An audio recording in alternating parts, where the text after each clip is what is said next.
Pode sentar, queridos. Boa noite, paz. Uma honra imensa estar aqui. O pastor Henrique, como falou, meu grande amigo, mestre em minha vida. Durante o tempo de seminário, largou sementes assim para a eternidade. É um prazer estar aqui. Paulo está com meus garotos, tempo frio. É difícil sair com eles, mas manda um beijo, viu? Paulo, minha esposa. Queridos, eu vou iniciar emendando na fala do pastor Henrique.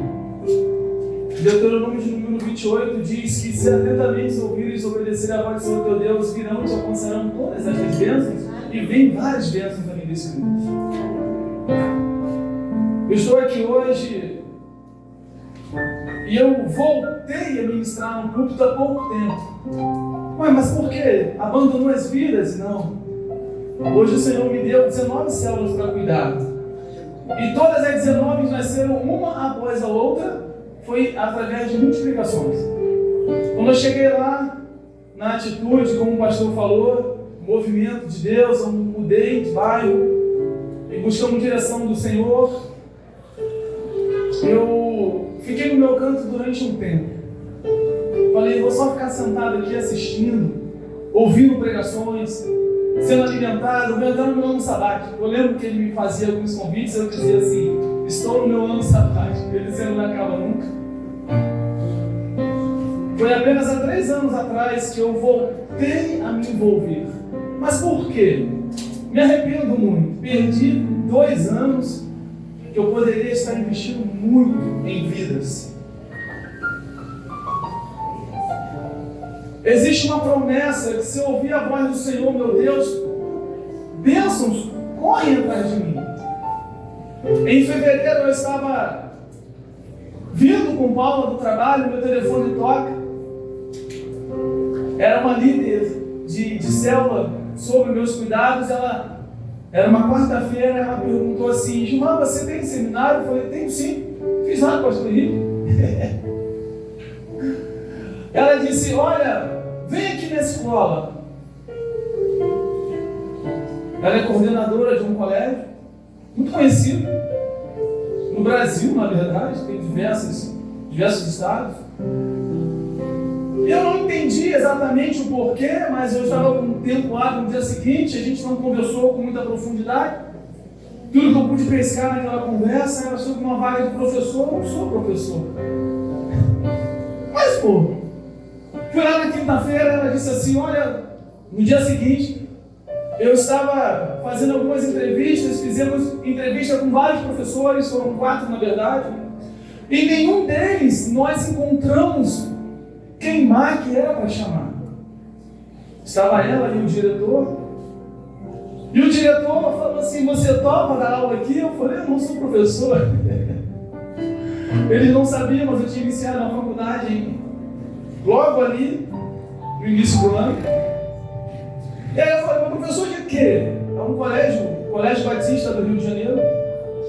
E aí eles falaram, nós precisamos de um professor de Bíblia, e na escola da inteligência, ouvimos a Elane, né? Ela falou assim, eu ouvi uma voz, liga para o Gilmar. Ele é habilitado. Quando eu saí aqui do seminário, eu fiz uns cursos, fiz uma psicopedagogia, uma especialização. Isso me habilitou para essa função. Amém, graças a Deus. Eu não coloquei currículo. Eu não pedi a ninguém. Eu apenas estava fluindo. Quando o telefone tocou, bateu na minha porta. Eu sou do aula às sextas, onde meu filho estuda os 2 de forma integral. Uma economia só aí de em média R$5.000, que o colégio é caro. Eu estava lá e de repente dou de cara com aquele lutador Minotauro, né? Minotauro. O filho dele estuda lá. Eu falei, meu Deus, como ele me surpreende. Tu é grande, pai. Ele conhece os anseios do nosso coração. Ele sabe onde você tem necessidade. É importante pedir, óbvio, meu filho todo dia pede um biscoito, pede uma barra, pede alguma coisa. Todo filho pede ao pai. Como Deus é nosso pai, você pode pedir, óbvio que você pode pedir. Porém, Ele só vai dar quando ele entender que chegou a hora de dar. Ele só vai dar quando ele entender que aquilo vai ser benéfico. Não é tudo que um filho pede que um pai dá. Quantos aqui são pais ou mães? Você às vezes até quer dar, mas não é o momento, não é assim que funciona? E aí o Senhor me surpreendeu. Eu lembro há um tempo, antes de eu começar a me envolver com o Ministério das Células da Igreja Batista Atitude, eu estava vindo para o trabalho e o Senhor me pegou dentro do carro. Sabe aquela voz que fala assim: o que estás fazendo com o que eu te dei? Gente, é terrível que o Senhor cuide para que você não ouça essa voz. O que está fazendo com aquilo que eu te dei? E eu falei para essa voz: eu estou no ano sabático, me deixe quietinho aqui. Mas Deus não mandou eu entrar nesse ano sabático. Deus não mandou eu ficar quieto no meu canto. Aquele que não faz nada, aquele que não ajuda, dá trabalho, filho. Aquele que não ajuda, atrapalha. Aquele que não serve de canal para salvar a vida de outro, corre risco até de perder a tua salvação. Por quê? Porque ide, portanto, todo mundo conhece, Deus 28, é uma ordem, é um imperativo. Eu não estou dizendo que a salvação está ligada a você cuidar de pessoas, estou dizendo que não é pecado. E aí você cai dentro de um ciclo, de um comodismo, onde você deixa até de buscar. Quando você aqui lidera uma célula, ou tiveram que fazer uma ministração, naquela semana você foi assim, ó, até jejuou. Não é assim que funciona? E o Senhor me chamou a atenção para alguns detalhes. O Senhor me chamou a atenção para algo que estava dentro de mim, mas estava amortecido por conta de marcas, por conta de sequelas, por conta de vivências, de experiências que somaram de maneira negativa dentro de mim. 19 células em menos de 2 anos. Glória a Deus. Quanto tempo você está com a tua célula? Ou quanto tempo você tem de Jesus? Você nunca ganhou ninguém, nunca evangelizou ninguém, nunca levou a palavra para ninguém. Quanto tempo temos de caminhada? E quais são os frutos que eu posso oferecer? Eu toco muito bem? É importante. Eu canto muito bem? É importante. Eu sou um bom orador? Curso de oratória tem que ir qualquer lugar. Mas eu vou desafiar a Igreja de Cristo a fazer um curso de ouvinte. Eu fiz um discipulado essa semana de casal, domingo outro, na verdade, não foi semana passada. Eu fiquei quase 2 horas sentado lá com o casal, eles falavam, não deu nem tempo de eu falar. No final saíram dizendo assim: muito obrigado, foi maravilhoso, só precisavam falar. E Deus começou a resgatar muitas coisas dentro de mim, muitas coisas. E o que eu quero compartilhar com vocês aqui hoje, querido, é algo que o Senhor me deu na palavra, de pessoas que serão salvas quando eu aprender a sair quando eu deixar de ser o foco, o centro, quando eu sair do meu lugar de lamentações. Sabe, a minha vida está assim, a minha vida está desta maneira. Você não sabe o que eu vivi, você não sabe o que eu passei na minha célula, você não sabe como foi como líder de célula antigo, você não sabe como eu fui marcado, você não sabe como eu fui ferido, você não sabe como eu fui decepcionado. A gente dá muitas desculpas, você não sabe como eu ouvi palavras difíceis. Queridos, eu cheguei na Igreja Batista Atitude, bacharel em teologia, saí daqui e fiz um outro curso. E eles disseram para mim assim: ó, a folha está branca, começa de novo. Eu fiz outro seminário agora, Batista, eu queria. Agora eu falei: estou pronto. Eles disseram: agora tem um outro para fazer. Eu espero. Eu falei: meu Deus, isso não acaba nunca. E vai ter mais coisas. Mas eu não estou ali por um título.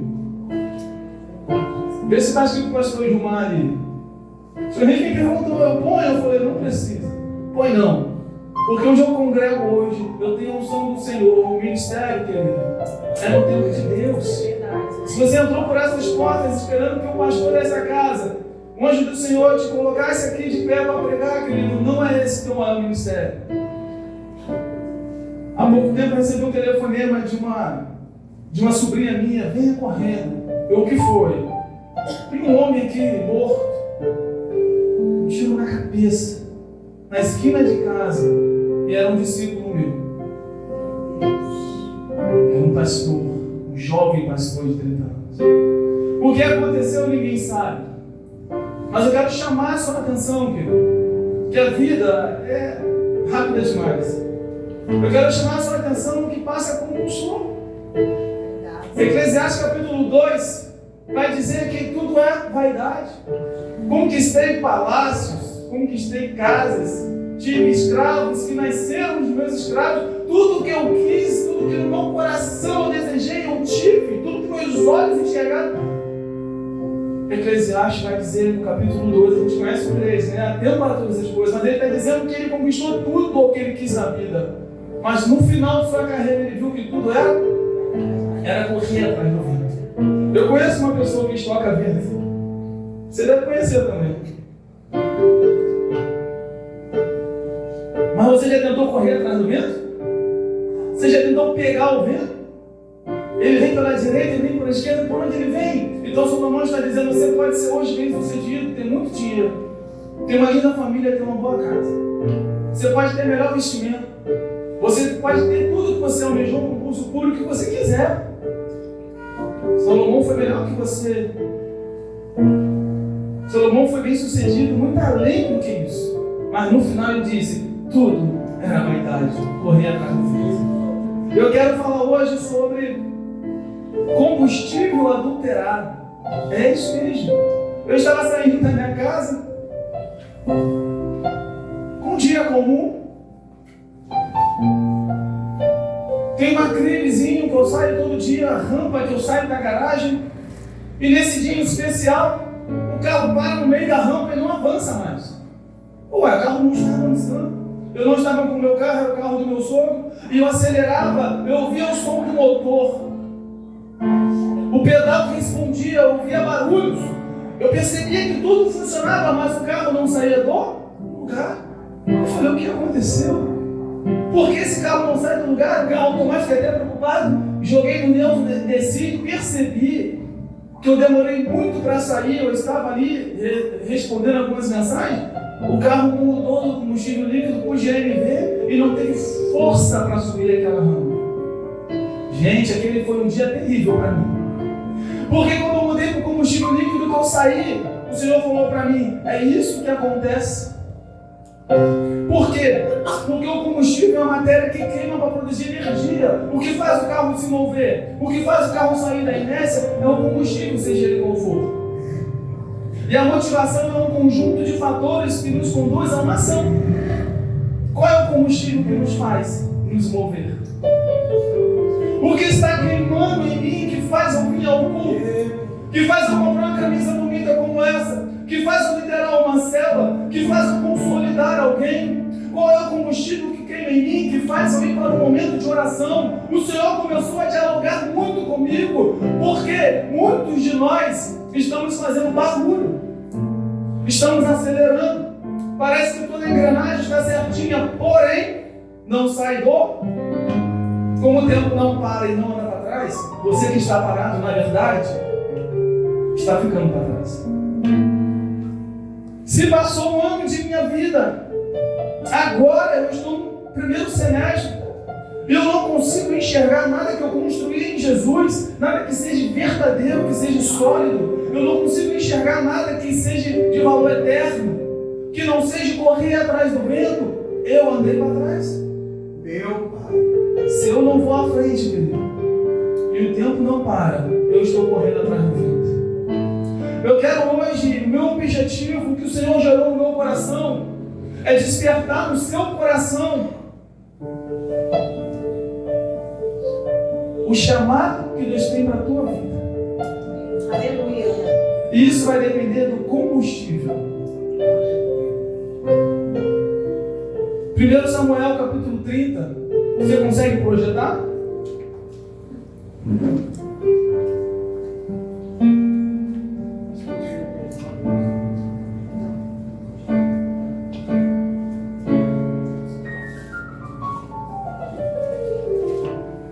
Primeiro livro de Samuel. Queridos, eu ouvi uma vez uma pastora, ela falou assim, a oportunidade, quando passa na sua frente, é fácil de agarrar. ela é como uma bola peluda. Cara, cheia de cabelo, tá pelo, mas se deixar passar, vira um sabão molhado, escorregadio, vai ter que esperar um próximo ciclo. É muito importante estarmos prontos para as oportunidades que Deus cria para nós. Quando eu recebi aquele telefonema, eu estava pronto. Eu estava habilitado. Eu não sabia, mas estava habilitado.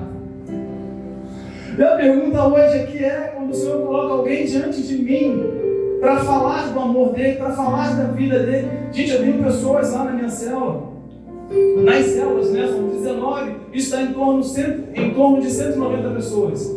Uma média de 10 por célula, tem célula com 20, tem célula com 7, tem célula com 5, mas a média é 10.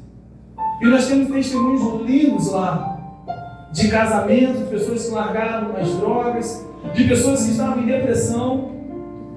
Tem um caso de uma mulher, não vou citar o nome, está sendo gravado, que ela ia pular do quarto andar. Meu Deus, por que ia pular do quarto andar? Porque ela morava na cobertura. E com o rompimento do relacionamento, ela só pôde agora morar no quarto andar. Então ela decidiu acabar com a vida dela. Talvez você pense assim, isso é futilidade. Eu também acho. Mas isso é uma alma adoecida. Isso é uma alma que está em profunda depressão. O pastor Henrique falou aqui, não me cabe julgar, não é isso? Isso é uma alma em que eu preciso estar à disposição, não para julgar, senão eu teria pulado. Meu telefone toca de madrugada, é sempre alguém avisando, corra, porque tem alguém com uma necessidade Y, tem alguém com uma necessidade X. Quer ver que o seu telefone toca durante a semana para salvar vidas? Alguém te chama para orar por alguém? Alguém te chama para interceder por alguém? Existe alguém que através da tua vida o Senhor está com um plano de salvação? Se isso não acontece, está faltando algo. Porque nós somos a luz. Nós estamos entendendo? Se a minha vida não vale para o outro, a minha vida não está valendo para nada. Meu Deus. Vou passar. Se Jesus não retornar, eu vou para a glória. O que vão lembrar de mim? Qual será o meu legado? Se não tiver alguém para dizer assim, poxa, eu fui naquela célula com o Gilmar, eu fui naquela missão com ele, quando eu estava para pular, foi ele quem foi até mim. Quando eu estava com crise no meu relacionamento, foi Deus que usou a vida dele. Qual o legado que estamos deixando para essa geração? Quantas pessoas desistiram da morte por minha vida? Quantas pessoas decidiram pela vida através de você? Deve estar projetado aí, vamos ler do 1 ao 6. Sucedeu, pois, que chegando Davi e seus homens ao terceiro dia de Ziclag, os amalequitas tinham dado com ímpeto contra o sul de Ziclag. E esta, ferido e queimado, tinham levado cativas as mulheres que lá se achavam. Porém, ninguém mataram, nem pequenos nem grandes. Tão somente os levaram consigo e foram o seu caminho. Davi e os seus homens vieram à cidade. Pela queimada, suas mulheres, seus filhos, suas filhas eram levados cativos. Então, Davi e o povo que se achava com ele ergueram a voz e choraram, até não terem mais forças para chorar. Levadas cativas, Aimã, Jeremita, e Abigail, a viúva de Nabal, Carmelita. Davi muito se angustiou, pois o povo falava de apedrejá-lo, porque todos estavam em amargura, cada um por causa dos seus filhos, de suas filhas. Porém, Davi se reanimou no Senhor, seu Deus. Senhor, essa é a tua palavra poderosa. Essa é a tua palavra, Senhor. Fala com a gente essa noite. Desperta em nós o que está no teu coração. Aviva-nos. Que possamos acordar para a tua verdade. Que possamos ser hoje marcados pela tua palavra. Espírito Santo, ajude-nos. Em nome de Jesus. Deixa eu trazer um pano de fundo aqui para vocês. No capítulo 29, nós temos Davi aliançado. Nós temos Davi em um local de refúgio. Nós temos Davi em um esconderijo junto aos filisteus. Se você for olhar o capítulo capítulo 28, 27, for descendo, você vai ver que Davi 2 vezes poupou a vida de Saul. Por quê? Porque Davi foi chamado por Deus. Porque Davi foi vocacionado por Deus. Porque Davi derrotou a Golias. Porque Davi tinha graça de Deus. Porque Davi tinha um favor de Deus. Porque Davi era ungido e posicionado por Deus. Saul teve inveja. Saul teve raiva. Saul estava em desobediência, mas Davi estava em obediência com Deus. Então Saul decidiu perseguir a Davi. Só que Davi tinha um princípio pautado em Deus, e o princípio que Davi carregava era maior do que a sua razão. 2 vezes Davi teve a chance de acabar com a vida de Saul, mas ele diz: não vou estender a minha mão contra o ungido do Senhor. Preste atenção, o Espírito do Senhor não estava mais sobre a vida de Saul. Saul não estava em obediência com a vontade do Senhor. Mas Davi disse: ele é ungido, não cabe a mim matá-lo. Aleluia. Não cabe a mim julgá-lo. Porque o Senhor no tempo certo vai fazer o que deve ser feito. Aleluia. Então Davi ele foge por medo? Não. Davi ele foge porque ele queria evitar um confronto. Porque ele queria evitar uma guerra. Queridos, não preciso brigar com outro ministério, com meu irmão. Eu não preciso me posicionar em batalha porque alguém está me culpando, me apontando ou me julgando. Cabe ao Senhor cada juízo. Cabe ao Senhor a justiça. Então Davi estava aqui, refugiado. Eu vou dar um pulo e vou lhe falar o que está acontecendo no capítulo 31. Está acontecendo uma batalha. Está acontecendo uma guerra. Os filisteus, os 5 principais reis, príncipes dos filisteus, eles se uniram e decidiram: agora vamos atacar os israelitas. E eles começaram a se mover para essa grande batalha. E no capítulo 31, eu estou ainda no 30, só estou trazendo um pano de fundo para você, ok? E no capítulo 31, o que acontece? Saul morre. Nesta batalha, o rei morreu. Entendam. Quem era o próximo sucessor do trono? Dado por Deus, ungido pelo profeta. Davi. A história estava se desenhando e projetando Davi para alcançar o seu ministério, para chegar no que Deus determinou para a vida dele. Mas aqui Davi se encontra numa crise absurda. Aqui no capítulo 30, Davi se encontra em uma situação complicadíssima. Aonde? Onde Aques, um dos príncipes, avisa Davi: olha, preciso que você não me siga.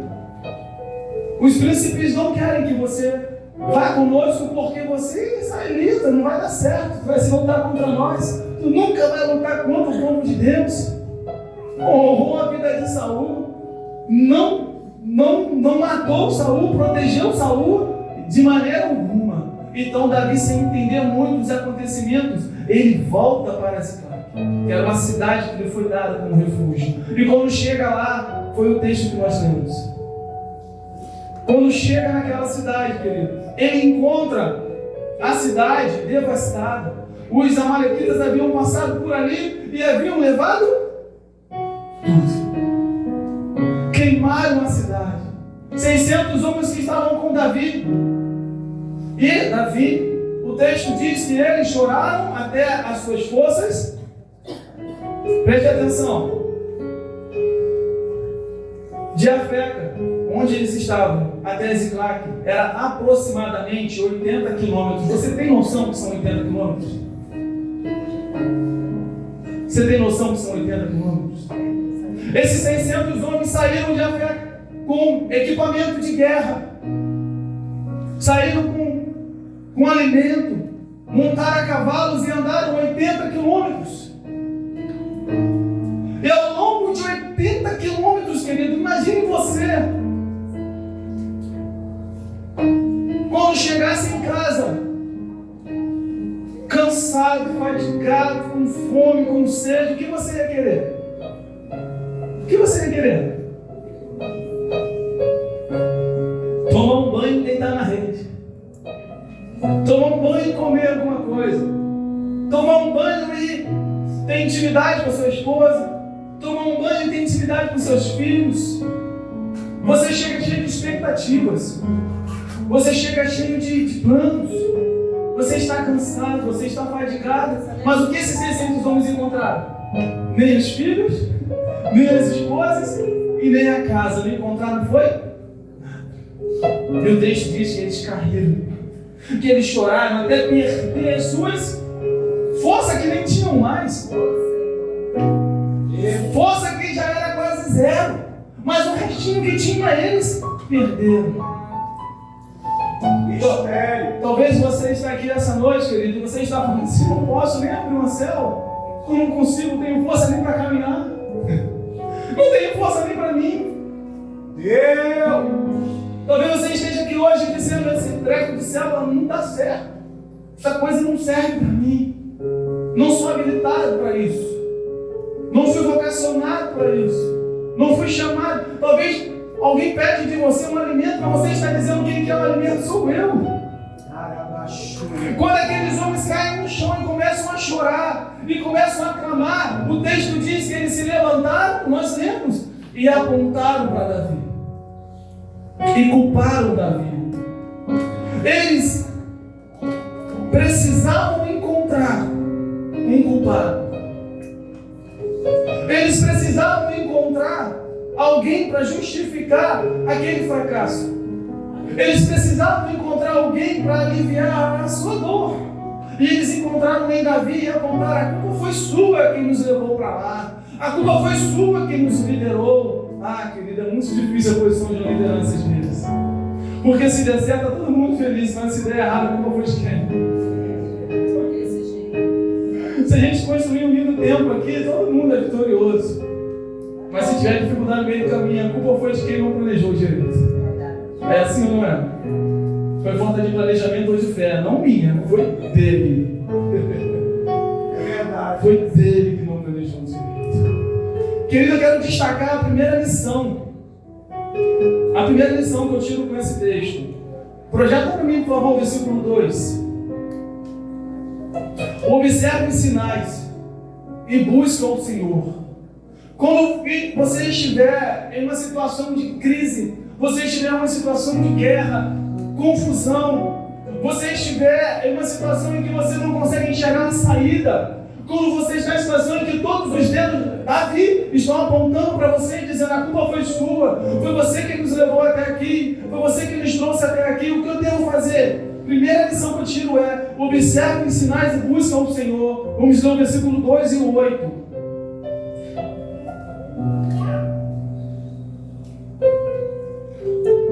Aleluia. O 2 diz assim, tinham levado cativas as mulheres de lá, as mulheres que lá se achavam, porém ninguém mataram, nem pequenos nem grandes, tão somente os levaram consigo e foram ao seu caminho. Às vezes a gente só tem olhos para ver aquilo que é negativo. Às vezes a gente só consegue enxergar aquilo que é ruim, aquilo que salta aos olhos, aquilo que é mal. Mas o texto diz: levaram as mulheres, levaram as crianças, mas ninguém feriu. Ninguém foi morto. Eu preciso entender que no meio da crise Deus está forjando o meu caráter. No meio da crise Deus está criando, forjando a minha identidade. No meio da crise Deus está me amadurecendo. No meio da crise Deus está preparando e forjando para que eu possa cumprir o meu propósito. Eu preciso no meio da crise não olhar para a cidade queimada tão somente, não olhar para tudo que me foi roubado tão somente. Eu preciso olhar na crise e encontrar algo, um sinal de Deus no meio da crise, ou eu vou morrer na crise. Aqueles homens só conseguiram olhar suas perdas. Mas Davi, verso 8, mas Davi no meio da crise, olha o que ele faz. Então, consultou Davi ao Senhor, dizendo: perseguirei eu o bando? Alcançá-lo-ei? Respondendo o Senhor: persegue, porque de fato alcançará e tudo libertarás. O problema não está na crise, o problema não é falir na sua empresa, o problema não é ter guerra no seu casamento, o problema não está em tua célula, está em crise e tinham 10 pessoas, agora só tem você. Não.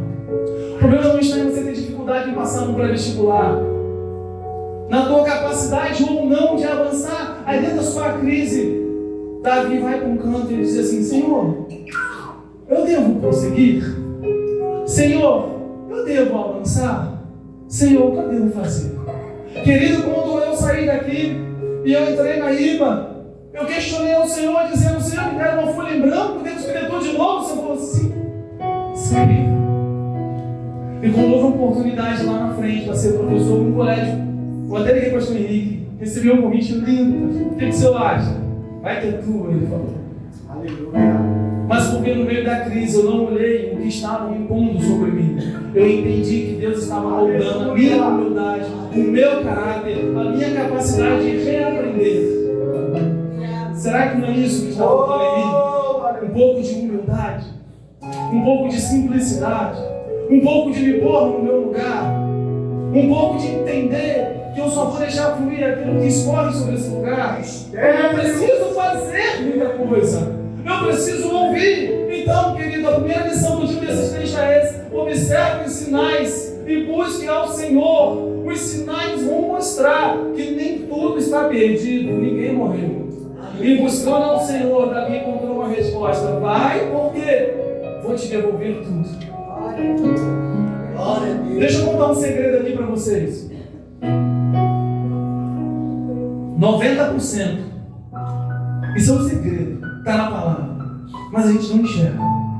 90% das vezes, Deus revela o final no início. Deus revela o final no início e a gente não enxerga. Você quer ver? Vamos continuar com o texto, mas deixa eu te mostrar duas coisas. Antes dele sair a perseguir, o que o Senhor já falou? Vai, porque tudo será restituído. Então o final eu já sei. Não importa o que vai acontecer no meio do caminho, não importa o pau que vai quebrar, não importa as dificuldades, não importa a distância, não importa quão difícil vai ser. Deus já falou para Davi: vai, Davi, porque tudo será restituído. Sabe onde mora o nosso problema, querido? Quando eu encontro o primeiro embate, a primeira guerra, a primeira dificuldade, eu paro, eu desisto, eu não avanço mais, porque eu não entendi os sinais de Deus. E tudo que acontece no meio do caminho tem um propósito: forjar o meu caráter, me preparar. Ontem eu saí com o meu pastor, ele bateu assim: ó, se preocupa não, Deus está preparando os teus ombros. Ai, meu Deus, eu estou quase um camelo. Canta corcunda. Você quer ver? 2 textos que todos conhecem, mas eu vou lhe revelar 2 segredos que você nunca percebeu. É forte, pastor. João 11, do 1 ao 4, projeta por favor. Deus que pode tudo, tu é o Senhor. Você conhece esse texto, querido? João 11 diz assim: estava enfermo quem? Lázaro, de Betânia, lá da aldeia da Maria e de sua irmã Marta.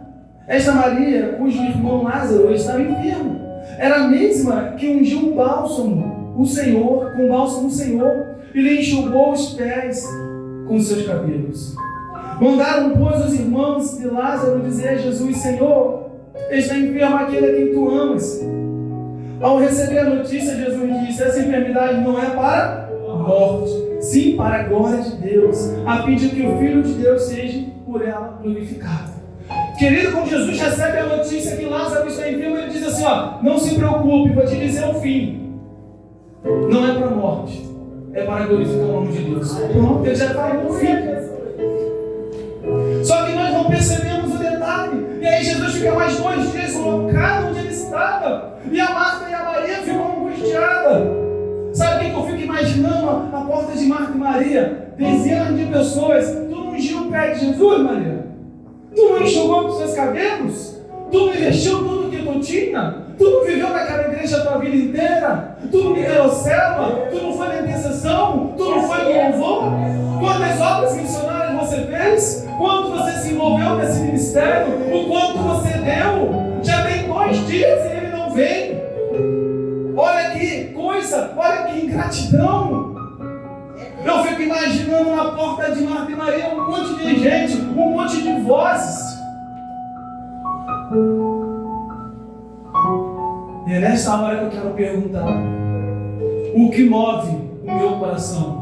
Qual é o combustível, meu Pai, que me faz mover? E Jesus está lá tranquilo, eu já dei a resposta. Se tu pegar, pegou. Se não pegar, espera. Quando Jesus chega, querido, mistério. Aí você pensa: já conheço o fim da história. Não conhece. Vou te mostrar outra coisa que você não sabia. Você quer ver? Mistério. Projeta para mim, por favor, versos 22 e 23. Vamos ler a partir do 21. Disse, pois, Marta a Jesus: se estiveras aqui, não teria morrido meu irmão. Mas também sei que mesmo agora, tudo o que pedi a Deus, Deus te concederá. É poderoso, não é? É um ato de fé, não é? Deixa eu dizer para vocês. Meu pastor diz assim: câmeras em mim. Nós temos uma fé limitada. É um Deus que cura o outro, mas não cura mim. Nós temos uma fé limitada. É um Deus que cura a doença, mas não ressuscita um morto. Essa fala nos leva a crer que Maria está dizendo que Jesus vai ressuscitar Lázaro, não é? Vamos continuar a ler o texto, que vamos entender que nós limitamos o poder de Deus em nossas vidas. Primeira lição, eu estou na primeira lição: busque o Senhor e perceba os sinais. Querido, quando Davi estava naquele momento de crise, todos apontando para ele, e ele estava ali naquele momento como um homem. Eu imagino Davi dizendo: Senhor, tudo que eu fiz foi não levantar a mão quando eu tenho ungido. Tudo que eu fiz foi lutar a batalha só do Senhor. Tudo que eu fiz foi arrancar a cabeça do Golias. Tudo que eu fiz foi deter os homens que queriam matar Saul. Senhor, por quê? Eu imagino as vozes daqueles homens dizendo assim: se tu tivesse cortado a cabeça dele lá naquela caverna. Estou falando dos versículos 26, 27. Imagino, tá, gente? Não quero trazer heresia, não. Aqueles homens, querido, estão falando muitas coisas. Meu Pai. Mas Davi buscou ao Senhor. É tremendo. Aqui, quando Marta diz isto, verso 23, declarou-lhe Jesus: teu irmão há de ressurgir. Olha a resposta dela: eu sei, replicou Marta, ele há de ressurgir na ressurreição do último dia. Gente, ela não estava acreditando que Jesus ia fazer Lázaro sair do túmulo. Ela estava acreditando que essa ressurreição era na glória eterna. Ela não estava acreditando na ressurreição como nós sabemos que ressuscitou. A fé dela era limitada, assim como a nossa. Jesus disse: aquele que crê em mim, que morto esteja, viverá. Mulher, eu não estou falando de algo que é para a igreja, que é algo que é para o futuro. Eu estou falando do presente agora. Esse que está morto vai ressuscitar. Somos Martas porque não acreditamos mais em nosso ministério, em nossa profissão, em nossa casa, em nosso bairro. Somos Martas porque acreditamos que vai acontecer um avivamento de Deus na Igreja Batista. Vai acontecer no Caminho Santo. Vai acontecer em vários lugares. Aqui não. Somos Martas porque a família do outro vai ser restaurada. O filho do outro vai ser um ótimo homem de Deus, bem sucedido. O meu não. Ai, queridos, eu fico imaginando Jesus na porta lá. Tem uma pedra ali. Tirem a pedra aí. Aquelas mulheres estavam contaminadas por uma coisa muito séria que nós vivemos nos dias atuais. É difícil acreditar no governo. É difícil quando eu preciso lutar contra um banheiro para homens, mulheres e todas. Gente, é difícil acreditar que vamos evoluir quando a gente vê um homem que não foi condenado a nada, sem possibilidade de disputar uma eleição, e um outro diz condenado é. A gente não tem mais fé, é difícil acreditar. É difícil acreditar que muito em breve você pode ser preso. Você pode ser processado por falar de Jesus. É cristofobia. É cristofobia. Vou te provar que ela existe. Vou te provar que ela existe. Escreve aqui assim, ó. Aborto é assassinato. Vai para uma universidade pública e diz assim, ó. Está escrito na Bíblia. Cristofobia, não pode. Escreve aqui, ó. Maconha é do diabo. E vai lá para você na cidade. Estão dizendo para nós que os princípios de Jesus, que os princípios da palavra estão errados. É difícil, querido, acreditar. Essas mulheres estavam vivendo algo semelhante, porque diziam ali que não pode mais ressuscitar a partir de 3 dias. Impossível. Até havia uma chance. Agora não. Eu imagino Jesus ali e aquela multidão com fé, com esperança, achando que nem a irmã do morto acreditava que ele ia ressuscitar, quanto mais aquela multidão. Mas Jesus vai lá. E ele não diz, ressuscita, ele diz, Lázaro, vem. Por que ele diz isso? Porque ele disse isso não é para morte.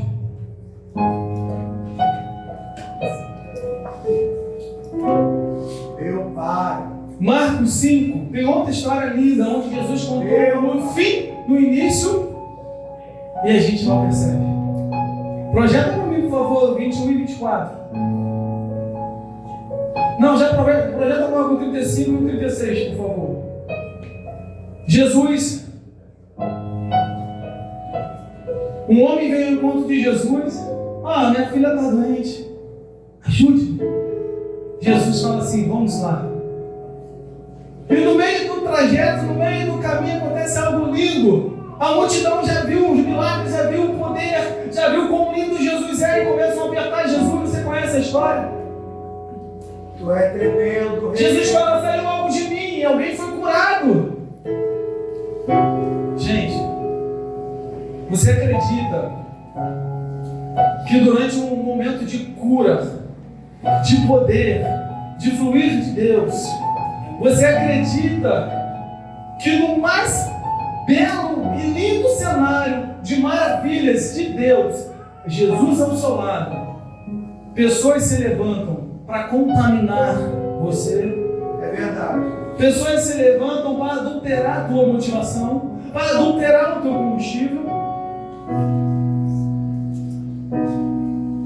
Jesus falou para este homem, vamos lá. Perdão, eu preciso ler o 21 e o 24. Põe lá, por gentileza. Tendo Jesus voltado no barco para o outro lado, afluiu a ele grande multidão. Ele estava junto ao mar, eis que chegou a ele um dos principais da sinagoga, chamado Jairo. Vendo, prostrou aos seus pés. Insistentemente lhe suplicou: minha filha está à morte, à beira da morte. Vem, impõe as mãos sobre ela, para que seja salva e viverá. Jesus foi com ele. Querido, se eu chego para Jesus, eu peço a Jesus, venha comigo, vamos lá em casa. Minha filha está mal, meu filho está morta, está à beira da morte. E Jesus vai comigo. E no meio do caminho alguém toca em Jesus e é curado. E eu estou vendo todo esse cenário maravilhoso. Olha o que aconteceu no versículo 35 e 36.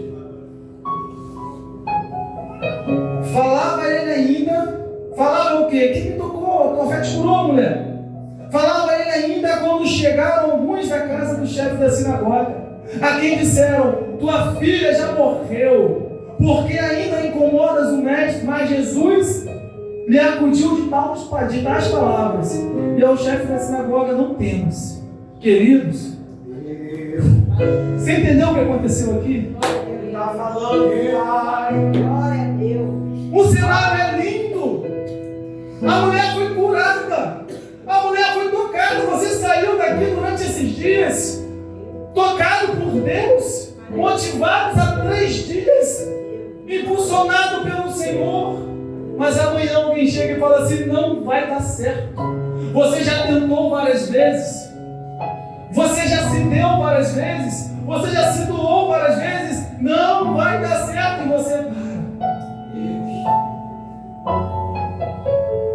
vai eu prosseguir, eu quero destacar, depois você vai ler. Jesus disse assim: ó, vambora lá, vambora já. Não ouça o que esse homem está a dizer, vamos.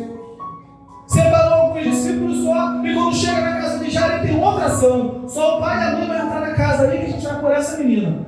Ela desperta desse sono, menina. Sabe qual é o nosso problema? Eu não influencio as pessoas, mas permito ser influenciado. Com quem eu ando? Eu estou sendo referência do reino de Deus?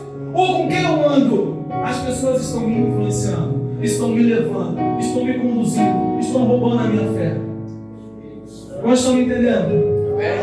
Hoje é dia de cortar. Tudo aquilo que me afasta de Deus, eu vou cortar. Todo relacionamento que me envenena, eu vou cortar. Não porque eu não amo aquela pessoa, porque eu não estou pronto. É porque em vez de trazer, eu estou indo. É porque em vez de ajudar, eu estou me desajudando. Por isso Jesus falou: ninguém mais vai seguir a gente. O mistério aqui é só com essa família. Sai, multidão. Sabe por quê? Você não flui mais, porque você está ouvindo demais. Nós estamos entendendo? Deus está falando com você, filho. Preste atenção.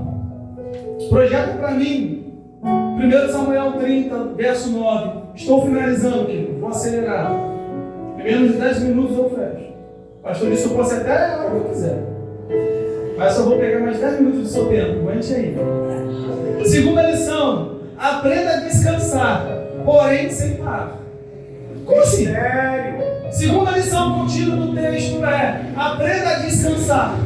Mas descansar não é parar. O verso 9.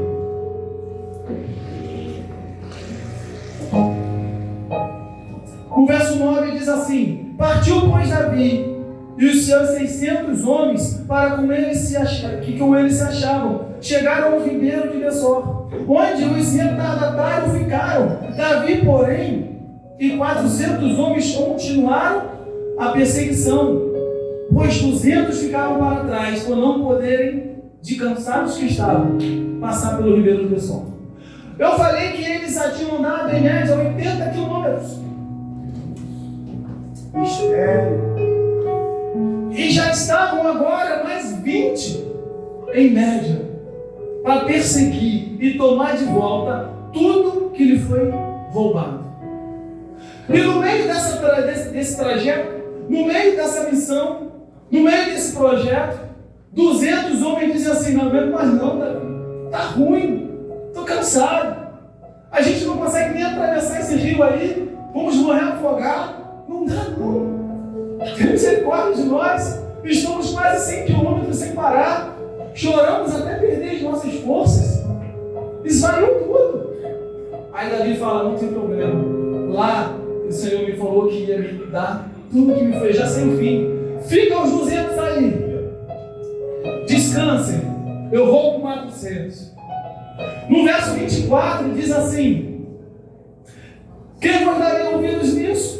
Porque qual é a parte dos que desceram a peleja? Tal será a parte dos que ficaram com a bagagem. Receberão partes iguais. Os 200 que ficaram não estavam dormindo. Os 200 que ficaram não ficaram na inércia. Os 200 que ficaram tinham dupla missão. Uma, guardar as bagagens. 2, guardar a retaguarda. Querido, eu aprendo isso com esse texto. A segunda lição é: aprenda a descansar, mas descansar não é parar. Sabe por que a gente às vezes para? Porque a gente faz demais com a força do nosso braço. Aqueles 200 guardados. O que é guardar bagagem? É orar, é interceder, é cuidar de uma pessoa. Não deve, Marcela, cuida de uma, só uma. Se cada um tem que cuidar de uma, tem que ter 2 cultos nessa igreja. Se cada um cuidar de uma, tem que ter 2 cultos. Não vai caber. Porque o que Deus prometeu vai se cumprir, independente dos 600. O pastor falou isso aqui. Eu falei, é de Deus. Os 400 foram. Não conseguiram trazer apenas o que lhe foi roubado, mas eles trouxeram muito mais. Porque os amalequitas passaram por outras cidades. Os amalequitas estavam cheios de espólios, cheios de tesouro. Eles tinham triplicado o que eles perderam.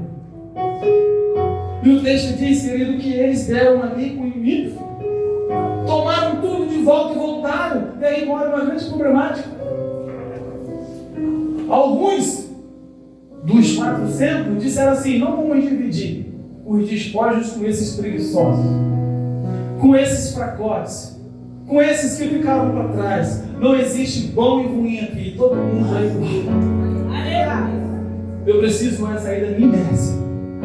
Eu preciso entender, se eu estou parado porque eu não posso ir, eu vou fazer aqui parado. Fazer o quê? Vai orar, vai interceder, vai limpar a igreja, vai cuidar de alguém, pega o telefone, passa mensagem, orienta alguém, faça algo, guarde as bagagens e guarde a retaguarda daqueles que estão à frente de batalha. Se tu não é um líder de célula, ore por ele.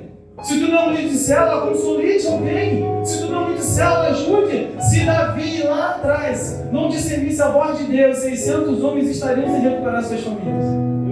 Se Davi lá atrás não se retirasse para orar a Deus e pegar a direção, 600 homens estariam frustrados, desanimados, desapontados, acreditando que nunca mais iriam recuperar o que lhe foi tomado. Quantos estão me entendendo? Sabe que muitas pessoas ainda nesse viés não conheceram, não voltaram para Jesus? Porque você não é Davi dos 600. Porque em vez de buscar o Senhor, você fica no chão chorando, se lamentando, se frustrando, lambendo as próprias feridas. Esse texto cortou em mim. Foi isso que Deus falou comigo quando aquele combustível não permitiu que o carro subisse a rampa. Será que hoje você não está assim? Eu quero finalizar com a terceira lição que eu tiro desse texto. Aleluia! Verso 11. Deus tremendo. Olha o que diz o verso 11. Estou indo e voltando mesmo. Acharam no campo um homem egípcio e o trouxeram a Davi. Deram-lhe pão e deram-lhe a beber água. Deram-lhe também um pedaço de pasta de figos secos, passas. O homem comeu e recobrou. Então, alento, pois estavam no alento, havia 3 dias e 3 noites que não comia pão e nem bebia água. Então ele perguntou a Davi: quem és tu? De onde tu vens? Respondeu o moço egípcio: sou servo de uma malequita. Meu senhor me deixou aqui, porque eu adoeci há 3 dias. Nós demos um ímpeto contra o lado do sul, dos Quereditas, contra o território de Judá e contra o lado sul de Caleb. Pusemos fogo em Ziclague. Querido, Davi estava com os 400 e ele não sabia para onde ir. Ele não sabia onde os homens estavam. E naquele momento ele encontra um homem moribundo à beira da morte, um homem à falência, um homem caído. A terceira lição que eu tiro é: se Deus te mandou ir, Ele vai prover. Davi encontra aquele homem, tem um ato de misericórdia, alimenta aquele homem, dá de comer, dá de beber. E quando o homem recobra a visão, Davi conversa com aquele homem: quem é você? Ele diz assim: eu faço parte do povo que roubou o teu povo. Deus fez brotar um egípcio no chão, se necessário, querido. Aquele homem ficou doente. Os amalequitas despejaram ele para a morte. Mas quando Davi encontra, sabe a pessoa que você deixou para trás? Sabe a pessoa que você desistiu? Sabe a pessoa difícil que você não chama mais para a igreja, chama mais para o céu? Que você acredita? Esta pessoa é a resposta de Deus para a tua vida. Davi passasse direto, ele não passou.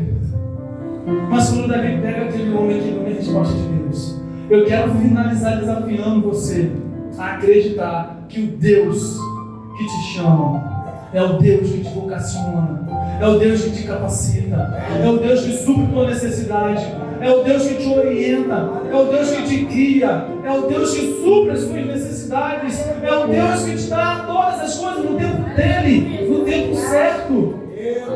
Aquele egípcio era tudo que Davi precisava para chegar no lugar certo. Ele disse assim: eu sei onde eles estão, Davi, eles estão ali, vá por esta direção, vamos lá. E Davi vai, resgata tudo e retorna, sem perder uma pessoa sequer. Esse fim não é novidade, porque Deus já tinha dito isso para Davi lá na frente. Você vai recuperar todos. Só tem uma coisa que Deus não disse, ele surpreendeu a Davi, sabe qual foi? Não vai apenas recuperar o que te roubaram, vai recuperar uma medida além, vai recuperar o triplo, porque o despojo foi tanto que Davi distribuiu para ajudar e para todos. E não permitiu que os 200 ficassem para trás, porque aquele que vai tem o mesmo valor daquele que fica. Desde que no teu descanso você não esteja dormindo. Quero convidar você a ficar de pé no seu lugar. Obrigado, Senhor. Obrigado. Tu é fiel. Tu é fiel, meu Deus. Feche os olhos, queridos. Espírito Santo, fala com a gente. Espírito Santo, quebra o nosso orgulho, quebra a nossa arrogância, a nossa prepotência. Quebra, Senhor, quebra. Somos vasos, somos pó. Sem o Senhor não temos valor algum. Quebra a gente, Senhor. Queria que com seus olhos fechados você começasse a lembrar de como é Deus usando a tua vida.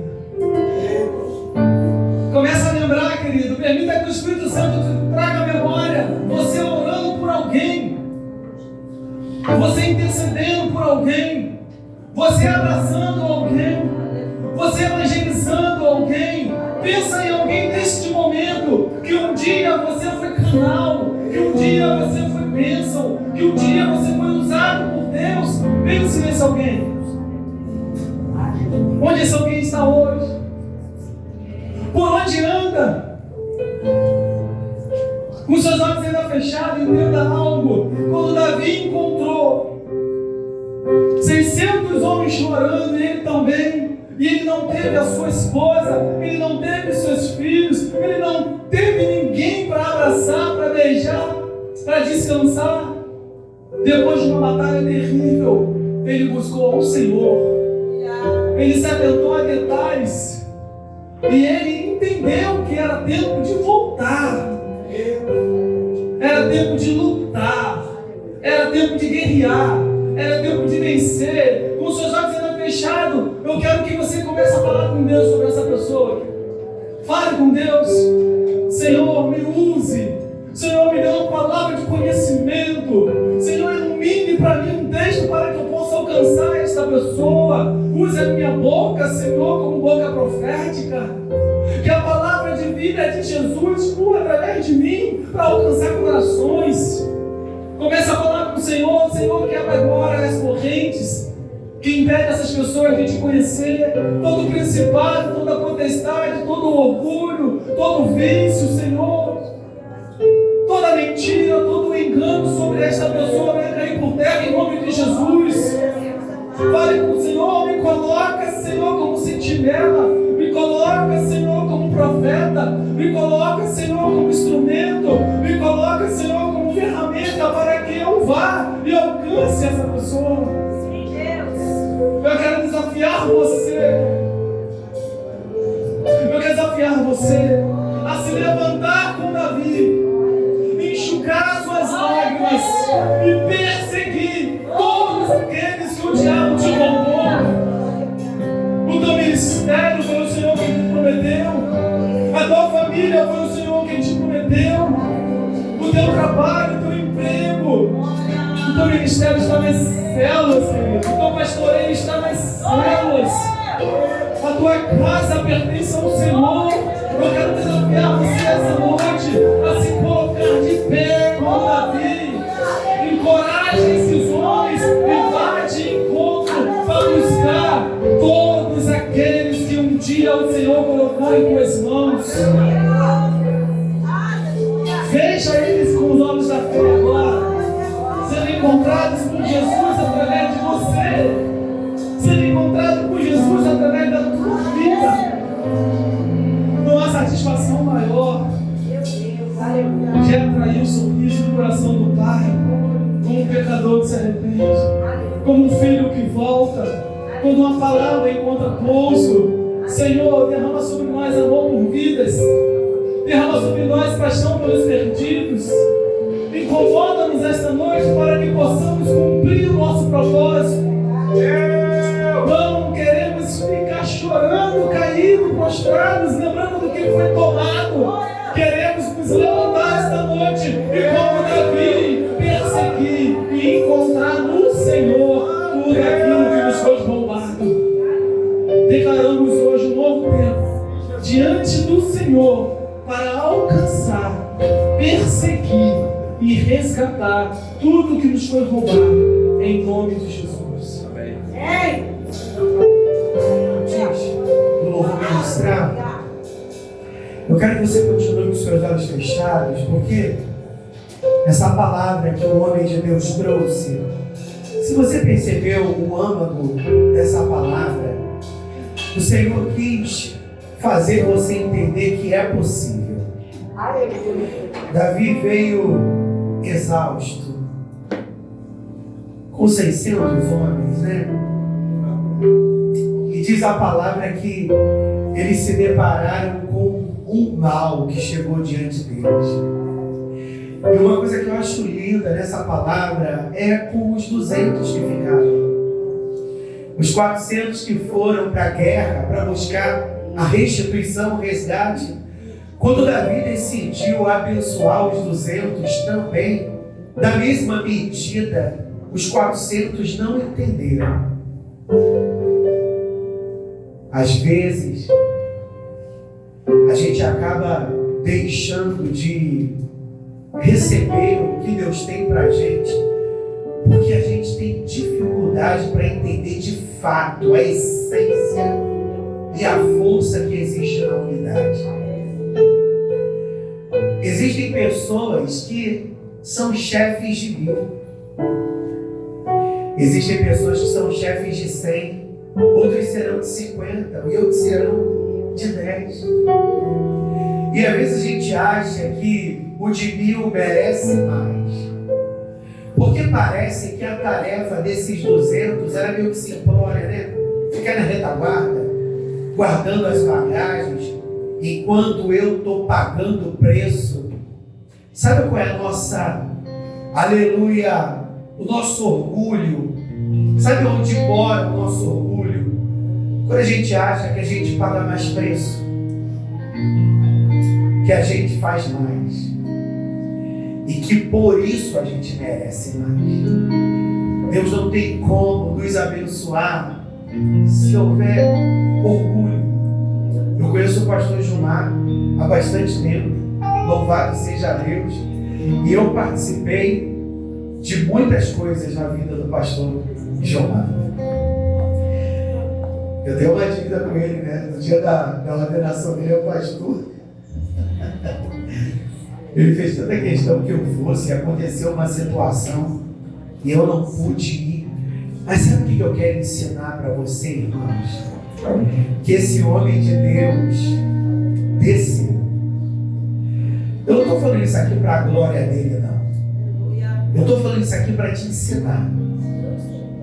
O pastor Gilmar, ele foi durante muitos anos discípulo do apóstolo Valmer.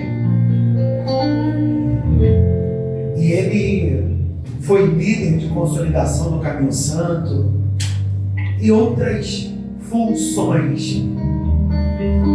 E quando o Gilmar casou com a Paula, e a Paula era de uma igreja ali em Bangu, e o apóstolo Valber liberou ele para ele ir para essa igreja. E lá o Gilmar também fluiu, cuidando de vidas, influenciando pessoas. E o Senhor levou eles para um outro bairro. E eles acabaram